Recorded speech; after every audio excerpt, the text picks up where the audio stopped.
Southport Air Show 2024. Well, something very, very exciting, and something I haven't seen take place at an air show for an awfully long time. Mr. Southport, Simon, what's about to happen? We're so pleased. They've been here for a number of years now. It's the 69 Field Artillery Guns. Back again, it's a reenactment group displaying two 25-pound field guns, but located on the ground line. They're going to be firing throughout the day, but we're going to have 4 firings, one after the other. We should hear them very shortly.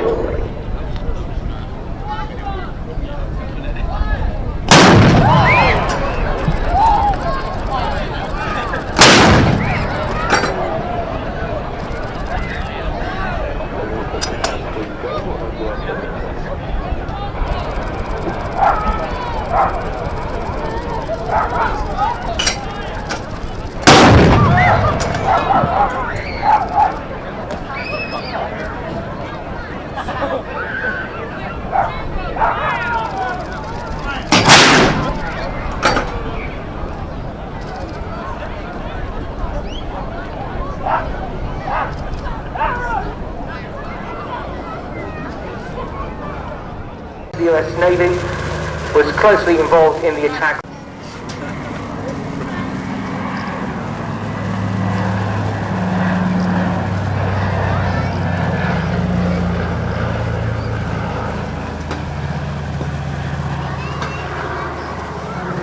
Now there are only around Spain for you today. Hunted enemy submarines patrolling day and night along the coast of western Canada. Post-war, used by the Arctic Survey, briefly working as a freighter before joining search and rescue flights where it served until finally being sold by them in 1961.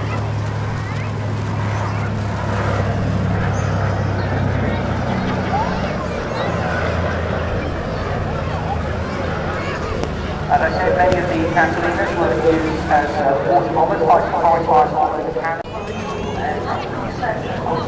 Shots on the 1780 that is a pretty useful. I find time on a day.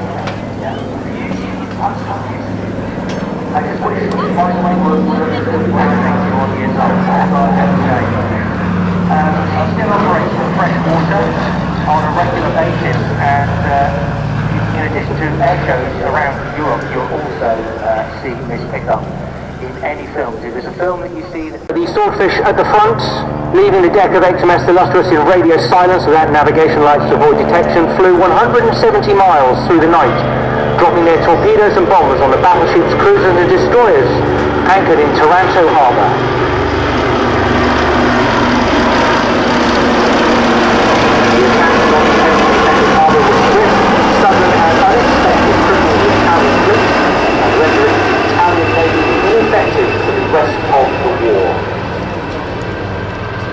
The attack was the first serious threats. Most of the convoys and pilots cruising on the Taranto. The Swordfish there flanked by 2 Wildcats flying today for you later in their displayed Black Hats. And at the back there, the Wasp HAS Mark I. Now the original plan had been to strike Taranto on the and the withdrawal of the Eagle due to battle damage. The force of Swordfish torpedo bombers therefore reduced to 21, and the attack was named Operation Judgment, and it was postponed. The delay, though, allowing improved reconnaissance, which 2 days before the attack confirmed that the entire Italian battleship strength were all in the Bay of Taranto.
flies the Club Robin DR400 and a Slingspeed Firefly T-67 aeroplane, as well as his own Yodel and single-seat Volkswagen P-51. He's flown Sea Kings, Wessex helicopters, still continues to do so on a voluntary basis, and he's also a fellow of the Royal Aeronautical Society. He joined them in 2007.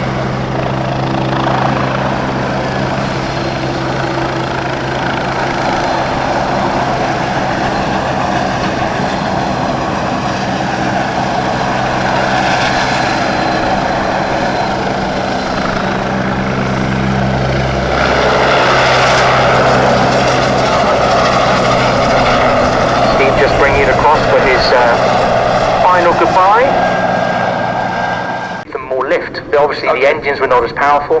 Certainly would give you more lift because you had two wings, so you'd get more lift there. And here we come in from the left, displaying for you now the Fairy Swordfish, the LS326, sorry, it's a 326.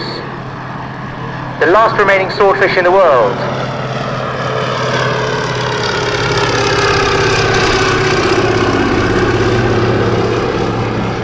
1987, doing a beautiful job flying this aircraft today. The story of her survival is incredible, and a few who have seen her fly can appreciate the love, care and perseverance that have been used in keeping her in the air.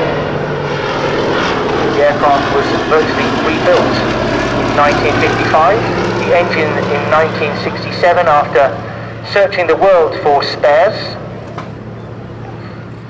Recognise this beautiful Swordfish Mark II. Well, she was a movie star at one point. She had a part in the film Sink the Bismarck, demonstrating the pivotal role that the near obsolete Fairy Swordfish played in World War II when they dropped torpedoes on the mighty German battlefield, enabling the ship to overtake and target the surface. This is a Blackfish built in 1943 by Blackburn Aircraft at Sherborne in Mellet. She served with L&K flights of 836 Squadron, the largest ever fleet air-armed squadron, on board the merchant aircraft carrier ships Rapana and Empire McCallum on North Atlantic convoy protection duties. Following her active service, she was used for training and communication duties from the Royal Naval Air Station Culham near Oxford and Worthy Down near Winchester.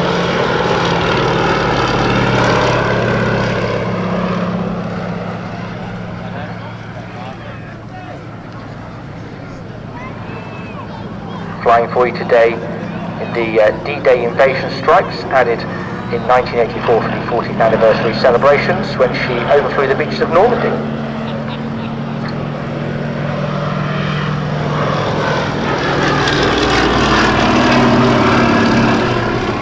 In 1947, Fairy Aviation bought LS-326 White Waltham for storage and remained there, gradually deteriorating until Sir Richard Fairy gave orders for the aircraft to be rebuilt. The restoration was completed in October 1955, and thereafter she was kept in flying condition at White Waltham, registered and painted Fairy Blue and Silver.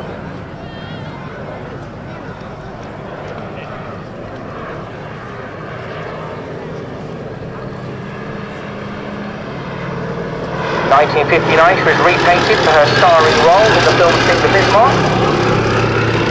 And in October 1960 was presented to the Royal Navy by the Westland Aircraft Company and delivered to the Royal Nation Air Station Yeovilton, where she's been operating from ever since.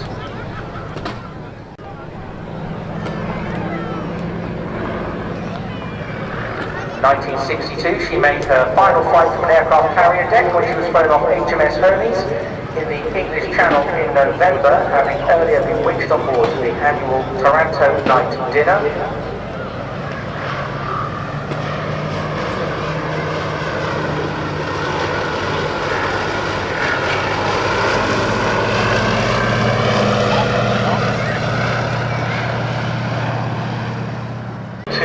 The look at the biplane has it's a beautiful look. You must be absolutely frozen. And, Liverpool, and she proudly displays the city's name on her side.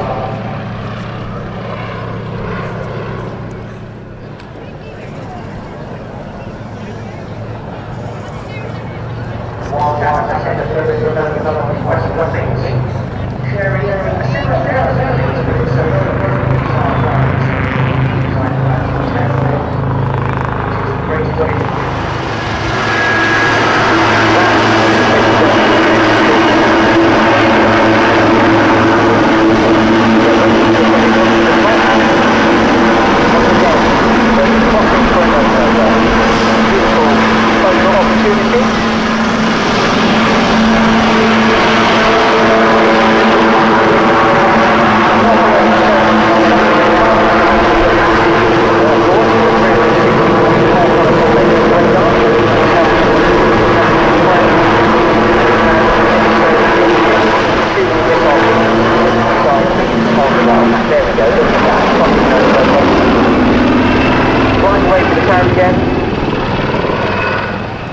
Reversing positions as we get ready for one final break.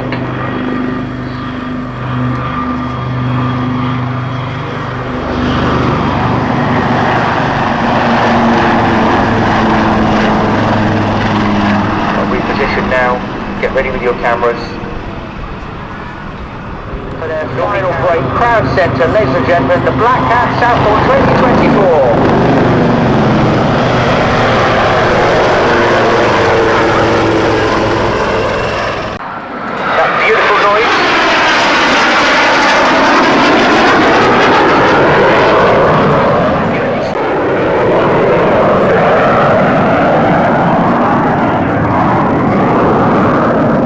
Such a beautiful aircraft, you might find it unbelievable, but it was able to operate from some very rough airstrips and therefore widely used by third world nations, initially marketed as a counter-insurgency aircraft.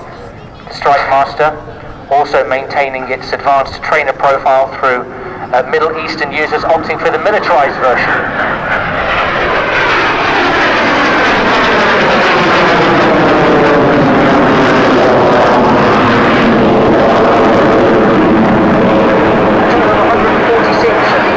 Aircraft were built at Warton between 1967 and 1984 with two major production types of 12 air service in 10 different countries as late as 2009.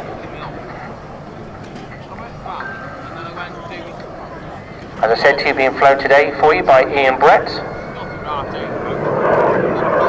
Prior to joining the RAF, Ian was a keen private pilot and a glider pilot, and after completing university served as an RAF pilot then for 13 years.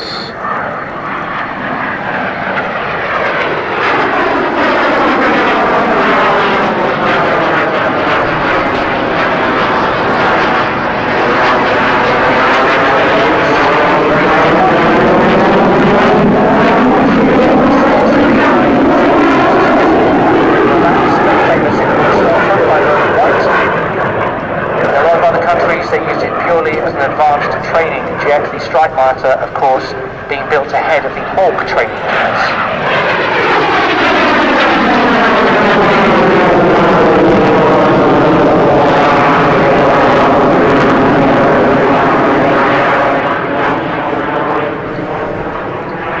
A lot of other countries use the Strikemaster in an operational role. Of course, it was cheaper to operate than a Hawker Hunter, so for those nations that couldn't afford to operate a Hunter, they could afford to operate Strikemasters.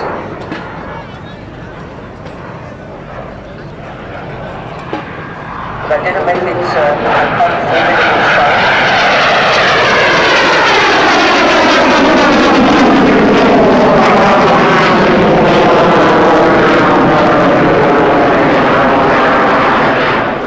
Strikemaster able to fly with 4 500-pound bombs underneath its wings.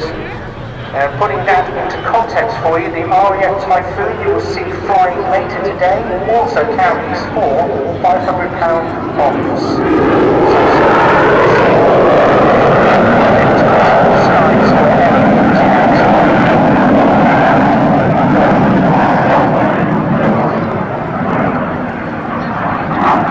Flying for you today then, as I said, RAF pilot for 13 years. He flew the Tornado GR4 as he comes to give us a nice pass for Crown Central. Underneath. That's the 500-pound bomb for the big straps. As I said, Ian flying the Tornado GR4. also serving in multinational exercises as well as operational developments. He came on as a qualified pilot navigator instructor, training in the Tucano aircraft. Following that, an instructor on the Tutor.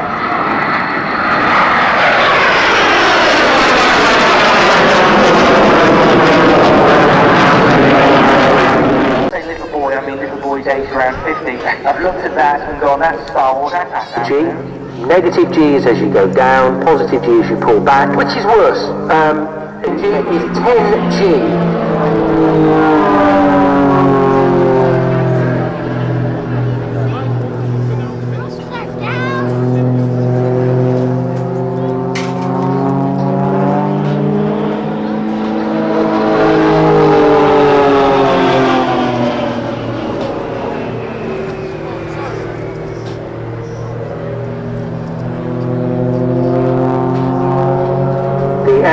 As I said, is the 300NG, rising from the successful stable of the Extra Aircraft Company in Germany, the original EA300 designed in 1987 by Walter Extra, a former German aerobatic champion. They were talking about G there, Simon, that would be negative G as they go over. Yeah. That's all the blood rushes to your feet. G being the standard of 1 gravity. So 2G, you would feel twice your weight, or the weight you normally feel in the morning when you get out of bed, you feel 2G. 4G, 4 times your body weight. And as I say, these aircraft...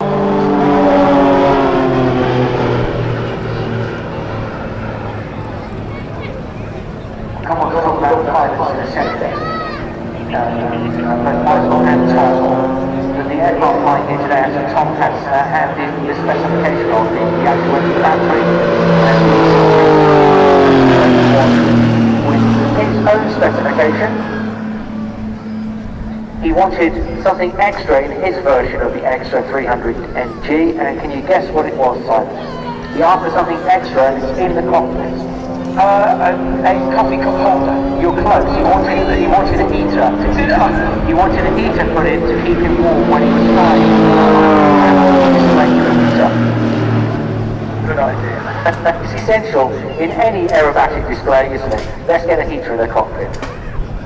So, talk about the pilot for you. As said, Tom gained his private pilot license in 1983. Since then, he's flown some 40 aircraft, or 40 types, should I say. Accumulating around 7,000 hours experience, and some of this spent as a parachute drop pilot, operating his own Islander aircraft for 5 years.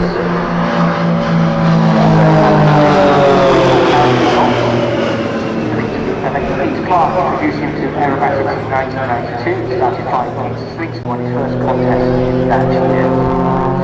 He's continued winning the Tiger Trophy for standard pilots. There we go, all back now.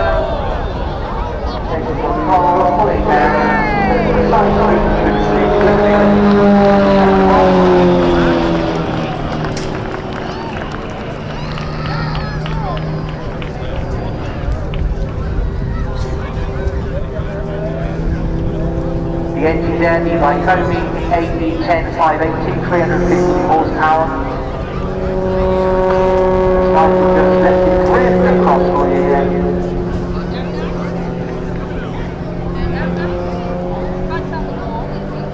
And then dropping back down.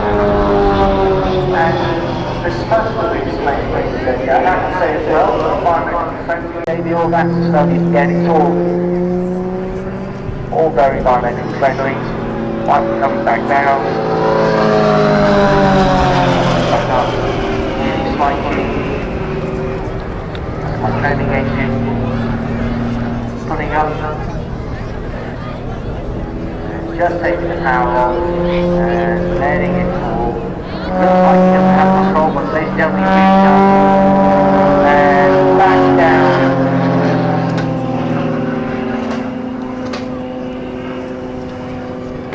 And when you look at the drop there, that fall, it actually looks like he doesn't have control because it's all bad. All completely all under control.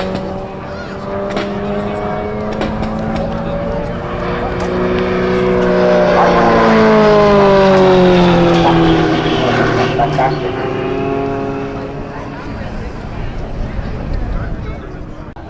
I want to know if, you know, this is their job, what do they do for excitement?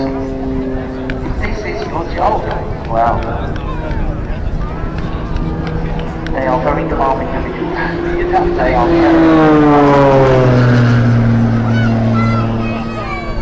there we go. Beautiful design. Yes, yeah, they're very good. Back on to one day on forest now. Slight change to your band. Very basic. Rich Goodwin. Rich just wants to start a little bit later today, so we're going to have things a bit more for the Walkers. But we are getting ready for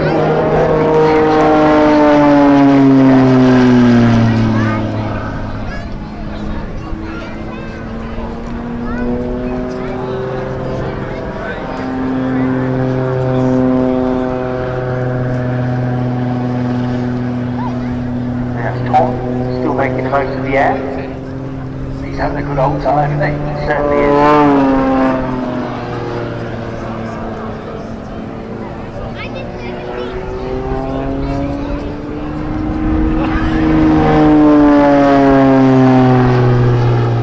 Over to each other, in the cockpit waving, nice and close, probably about, what I would say maybe 20 meters apart.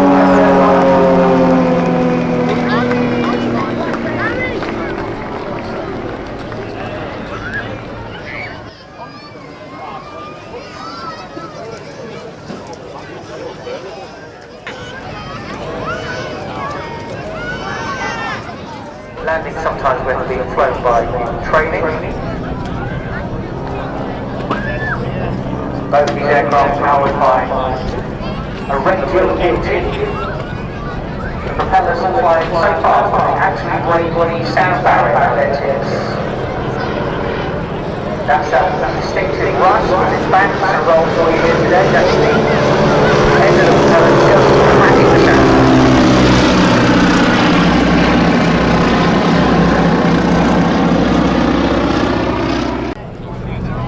When it's used as a trainer, the two pilots sit in tandem with the instructor in the rear.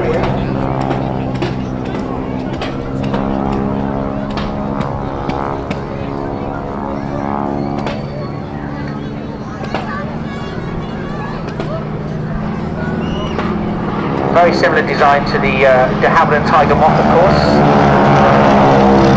although that is slightly smaller and less powerful. 4,500 hours.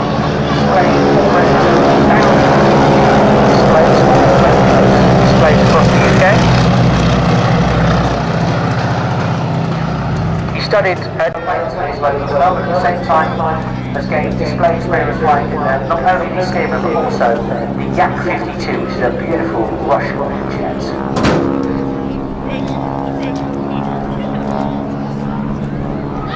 David joined the team in 2006, has been flying for Aerobatic ever since. He's a full-time member of the team. He also heads up the engineering team when he's not flying. Here we come again, a very close pass for Dave and Mike here. Around the aircraft. So you have to come on the cliff and then get back into the seats. She loves the exhilaration, freedom of the aromatics. Upside down, which we did just before. It's incredible to watch. Her most shows around Europe. It's far from places like Chile. Joined the Aerobatic team just over today.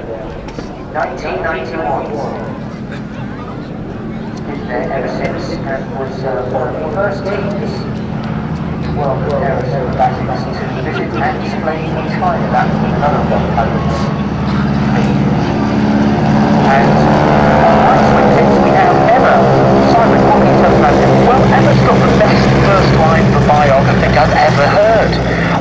She's been doing this since 2021, and her first line of her biog is marathon running, shark cage diving, kite surfing, skydiving, and now wing walking. Emma is an adrenaline junkie and loves to try anything extreme. So that's what a fantastic. Well, you've got to be like that, haven't you? You have to. You shark really diving. Her most enjoyable moves to perform on the wing include pulling 4G whilst upside down in a handstand during a barrel roll and climbing up from the cockpit onto the wing during flight. Says it all, doesn't it? It really? Certainly does.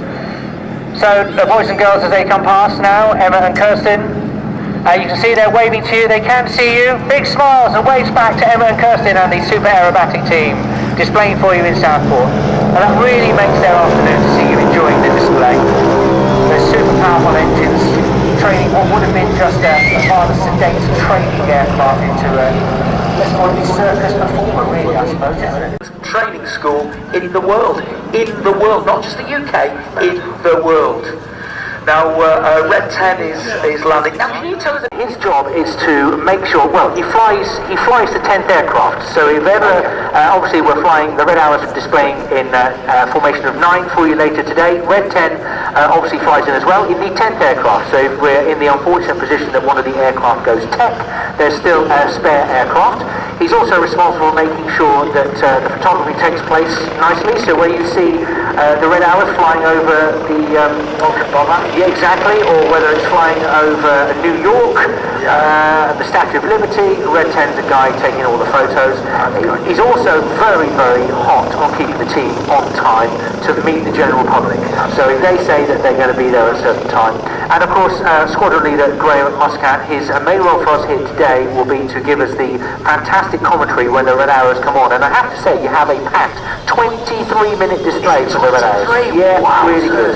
Do you want some more information? Do you know more about the helicopter? I know more about the helicopter. Let me tell you more.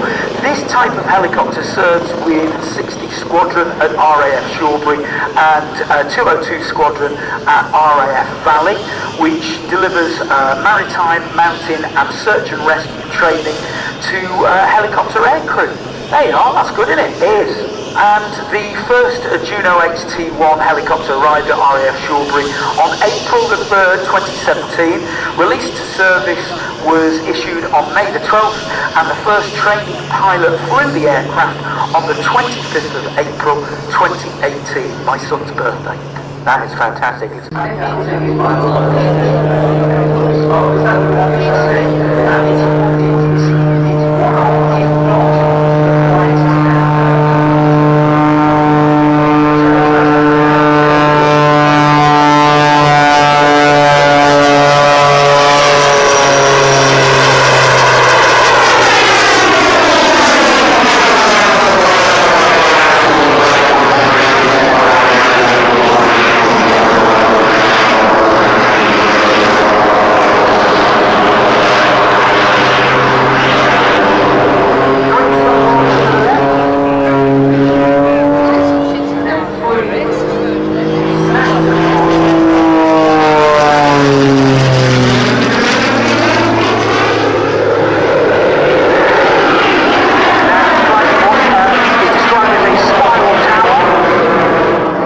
Up to 2,200 feet. He will then let the aircraft just drop down all under its own steam, no control, and then when he gets to 1,300 feet, there we go, recovers and takes control.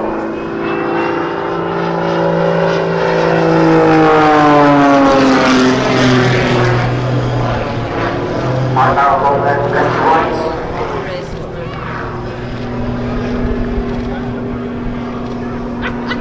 Now flying out inverted, and flat turn there through 270 degrees, right rudder, and then pulling through,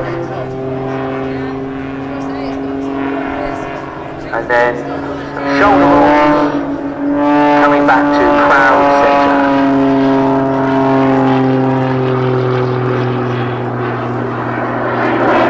And there you hear those fantastic Linx jet engines. Not what you expected to hear from a biplane.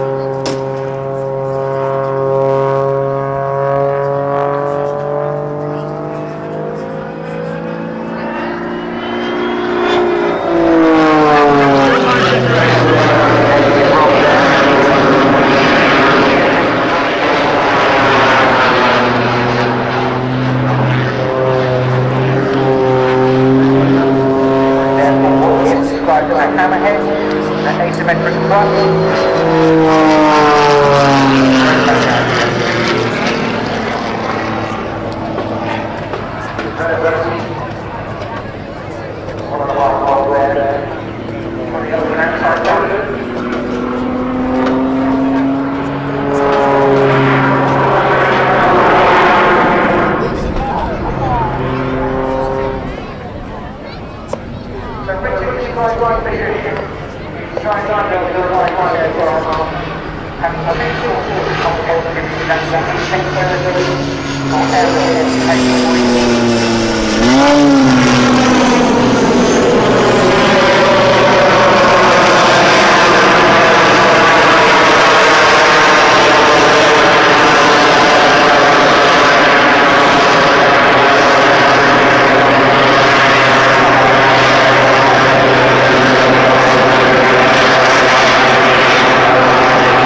Aviation heritage through the operation and demonstration of this rare and historical aircraft. And here we come to the classic outline of the P-51.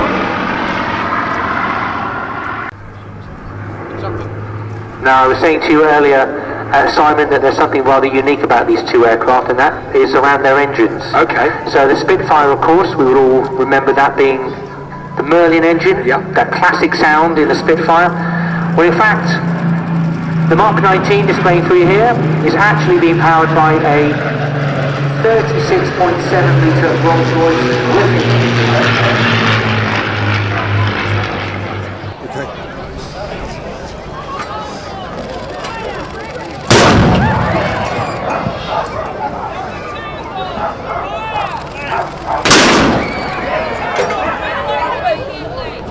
Those displays are carried out using original field equipment, and all commands are given exactly as they would have been done by the gun crews during the war. They have all the field plotting and calculating equipment, so everything there is real, so you get a flavour of exactly how it would have been. And that's still going, it's got some more to get on, hasn't it? That's the great thing about Southport, isn't it, Simon? It's not just the display in the sky, there's so much out there, so much. So you enjoyed that Mark 19? During those early years, the Blenheim bore the brunt of the daylight operations, whilst other bombers were switched to night operations.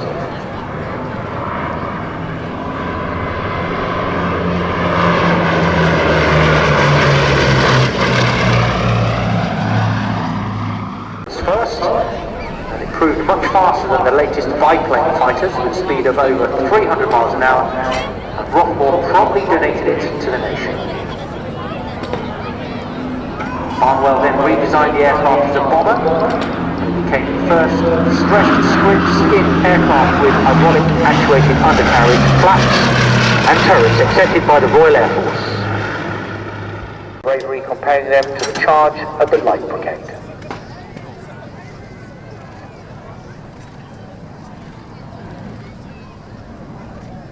The Blenheim was pressed into many roles for which it was not primarily designed, such as long-range and night fighter duties.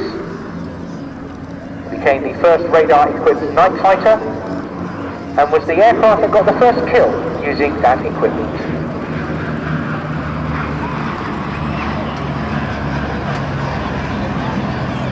Operating for you today by the aircraft.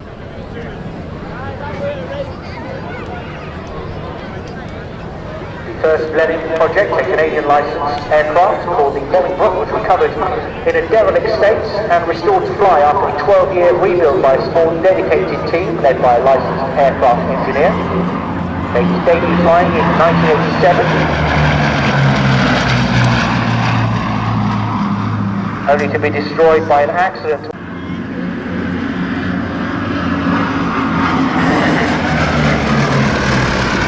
Sadly, the aircraft suffered another accident whilst landing in 2003. was then decided the aircraft could be repaired, and work started with a team made up of full-time staff and some original and new volunteers. Initially, work concentrated on the centre section and fuselage, and it was at this stage that a feasibility study was carried out to see if the aircraft could be converted to Blenheim Mark I status.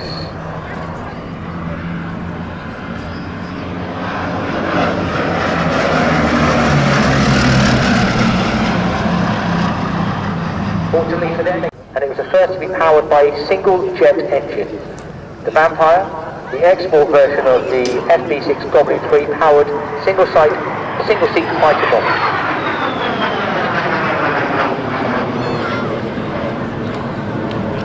Maximum speed 882 kilometers an hour. That rate of climb, Martin is demonstrating so ably, 4,800 feet a minute. Operating ceiling of 42,800 feet. The development of the Vampire began as an experimental aircraft in 1941 during the Second World War to explore the revolutionary innovation of jet propulsion.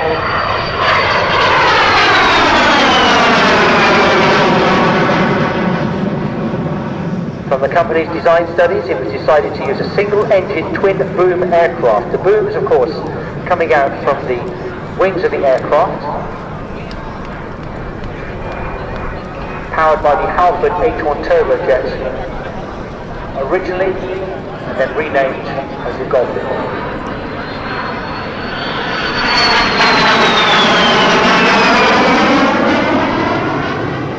Now, aside from its propulsion system and its twin boom, the RAF almost the history of the colour war worldwide.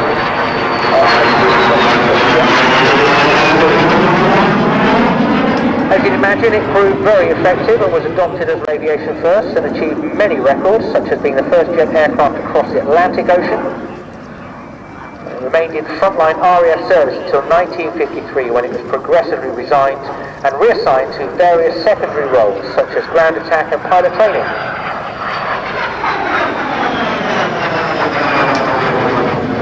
The RAF finally retired the Vampire in 1966, with its final role as an advanced trainer was filled by the Nat, which of course was then used by the Red Arrows. The Royal Navy had a version and adapted the type as the Sea Vampire, which was a navalised variant suitable for operations of aircraft carriers, and that was the Royal Navy's first jet fighter.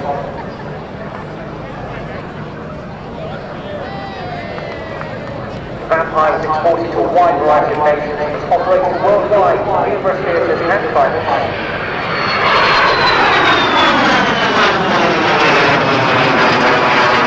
Several countries deployed the type in combat during conflicts. Welcome, the roar on the shore, the Typhoon.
9G assisted by his Swordfish.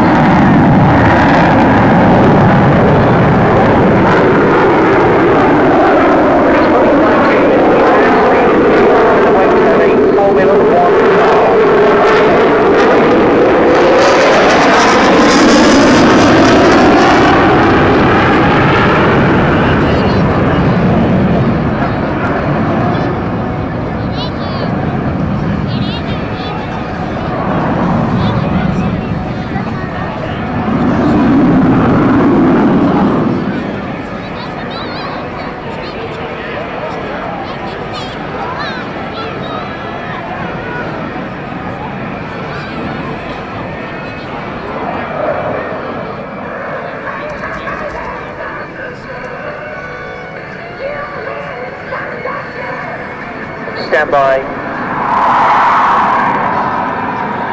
So reheats go on, and we have.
And also took part of 41 Squadron, the test and evaluation squadron.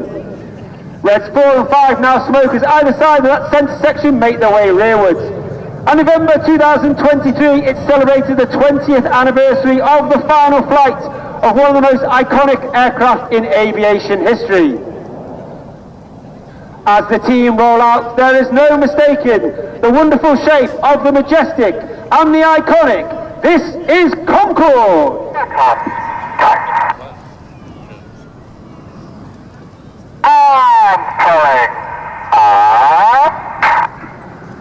Once again, Red 1 pulls the team up at over 450 miles per hour, showing the expertise of the pilot who is in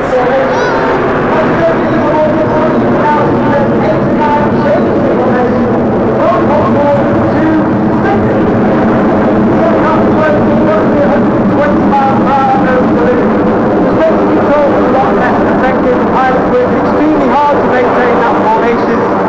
They now start to accelerate through 200, 300 back to that 400 miles per hour as Red 1 brings the Cygnet around to the left.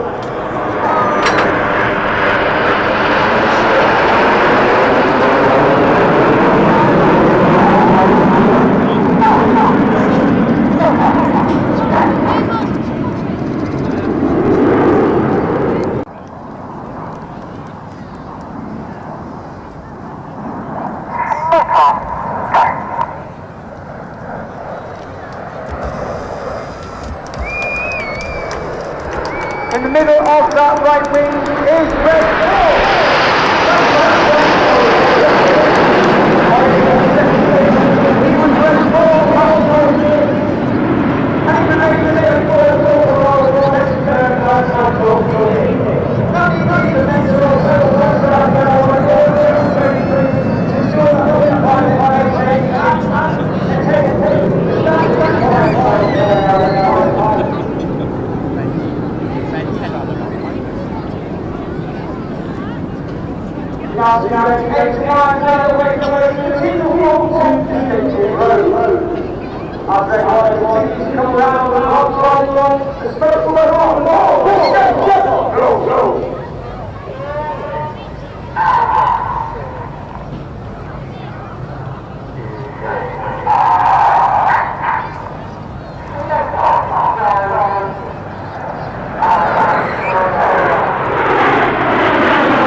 Typhoon pilot with 11 squadron based at RAF Country.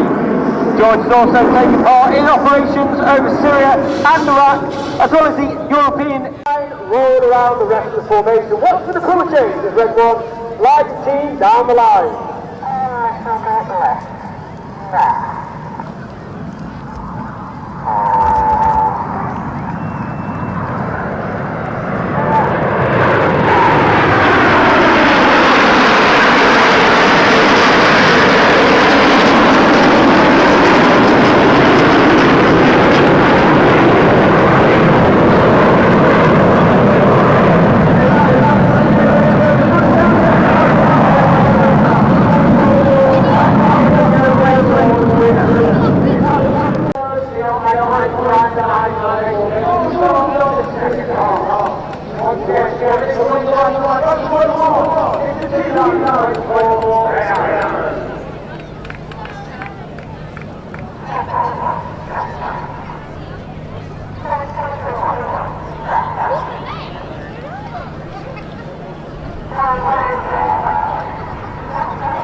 And we have race 6, 7, 8 to 9 off to the left, they're known as Hannah, named after squadron leader Ray Hannah.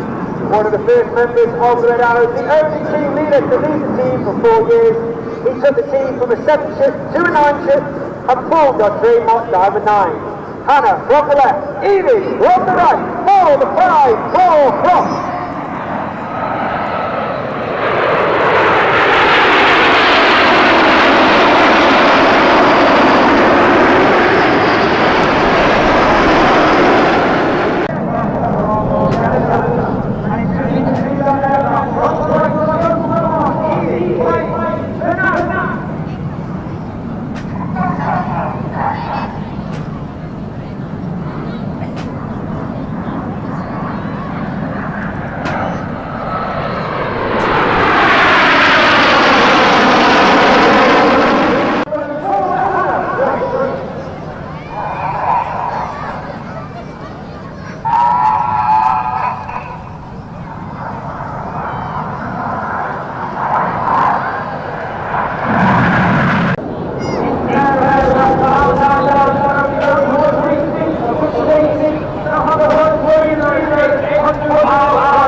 starts to ease up. This means red 6 is now pushing up to -2G and conducting inverted barrel.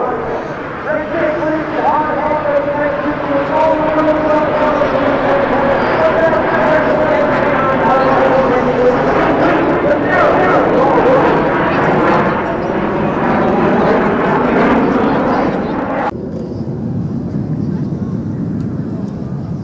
And 3, roll goes, Red. 2 and 3, roll to the outside. Clear goes, Red. 4 and 5, roll to the outside. In one of the hardest maneuvers for our new pilots to master each year. This is the Roma.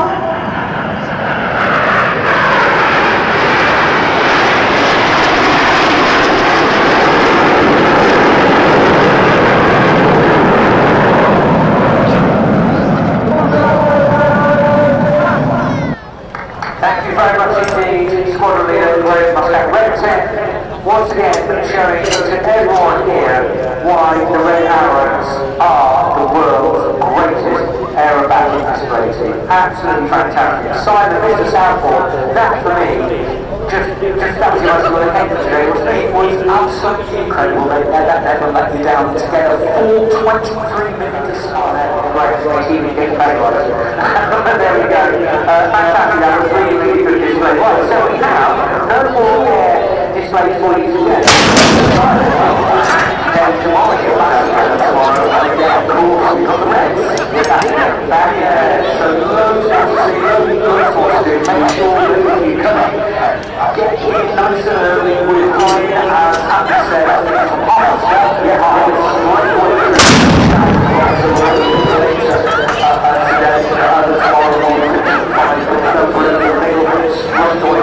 Make sure you get here nice and early.